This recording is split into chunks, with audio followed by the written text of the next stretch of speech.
नमस्कार, मी दीपक राऊत तुमचे स्वागत करतो आजच्या शेअर मार्केट व्हिडिओमध्ये. आज मार्केटनं सुरुवात चांगली पॉझिटिव्ह केलेली 23,000च्या वरती आणि त्यानंतरनं मॉर्निंगमध्ये दुपारच्या सेशनला नवीन लाईफ टाईम हाय टचसुद्धा केला निफ्टीनं 23,110च्या आसपास.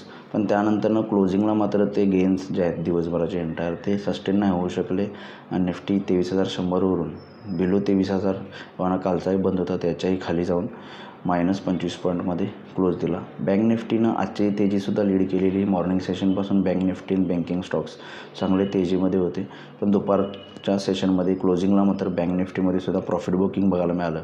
पण तरीही बँक निफ्टी चांगली 300 पॉईंट पॉझिटिव्हमध्ये बंद झाली आणि आज मार्केटनं निफ्टीमध्ये सेन्सेक्समध्ये परत पुन्हा एक नवीन रेकॉर्ड हाय आपणाला बघायला मिळाला आणि मार्केटमध्ये नवीन हायपासून एक सेलिंगसुद्धा आपल्याला बघायला मिळालं. त्यामुळे हायर लेवलला थोडं प्रॉफिट बुकिंग आहे. इंडिया विक्स वाढून आहे चांगला, त्यामुळे मला वाटतं वोलॅटिलिटी राहील, कारण ह्या वीकमध्ये मंथली एक्सपायरी आहे. त्यासोबत शनिवारी एक्झिट पोल येणार आणि मंगळवारी रिझल्ट्स आहेत. त्यामुळे मला वाटतं ह्या आठवड्यामध्ये मार्केटमध्ये थोडी volatility up and down swings बघायला मिळतील असं मला वाटतं.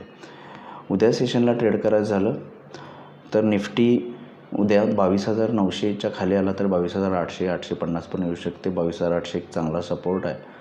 हायर लेवलला 23,000 फर्स्ट रेजिस्टन्स आहे. 23,000वर मेंटेन राहिला तर 23,100 जो आजचा हाय आहे नवीन लाईफ टाईम आहे तिथंपर्यंत जाण्याचा प्रयत्न होऊ शकतो. त्यामुळे निफ्टीला क्लिअर कट लेवल 22,900च्या खाली आला तर मे बी 22,800 850 पण येऊ शकतो. हायर लेवलला 23,000 first resistance, 23,100 second resistance. Bank निफ्टीमध्ये कालच्याच लेवल क्लिअर कट आहेत. 49,000 स्ट्रॉंग सपोर्ट आहे जो आजचा लो पण राहिला क्लोजिंग सेशनचा. हायर लेवलला 49,500 आणि 600 एक रेजिस्टन्स झोन आहे. तो बँक निफ्टी 200-300 पॉईंटवरती रेजिस्टन्स आहे. 200-300 पॉईंट खाली जे आहे तो सपोर्ट आहे. 49,000 सपोर्ट आहे. 49,500 600 एक रेजिस्टन्स झोन आहे. त्या अकॉर्डिंग तुम्ही निफ्टी बँक निफ्टीमध्ये ट्रेड करू शकता. FIDIचा डेटा बघायचा झाला तर आज FISने 541 करोडची विक्री केली. DISने 922 करोडची खरेदी केली. FIS मायनर विक्रीचा ट्रेंड कंटिन्यूमध्ये एक सम डे बाय केलेलं, त्यानंतरनं परत पुन्हा विक्रीच्या आकडे आहेत पण कमी होताना बघायला मिळतात. आज NSEमध्ये 877 शेअर्स वाढले, त्या बाजूला 1140 शेअर्स 1400 शेअर्स पडलेत. निफ्टीमध्ये 20 शेअर्स वाढले, त्या बाजूला 30 शेअर्स पडलेले आहेत. त्यामुळे पडणाऱ्या शेअर्सची संख्या निफ्टीमध्ये NSEमध्ये जास्त आहे. एवढा सेक्टर इंडिसायझेक्समध्ये थोडा मिक्स आहे. बँक आणि IT आज चांगले पॉझिटिव्हमध्ये राहिले, वाढून बंद दिलं. मेटल आणि ऑइल अँड गॅस सेक्टरवर थोडा दबाव बघायला मिळाला. बाकी अदर सेक्टर्स थोडे फ्लॅटमध्ये क्लोज आहेत. ग्लोबल मार्केटचा आढावा उद्यासाठी घ्यायचा झालं तर युरोपियन मार्केट जे आहेत ते मिक्स आहेत. 10-20 पॉईंट प्लस मायनस आहेत. डाऊ फ्युचरसुद्धा जो आहे तो फ्लॅट आहे 20 पॉईंट मायनसमध्ये. US मार्केट्स डिक्लाईन करून त्यानंतर थोडं खाली राहिलेत.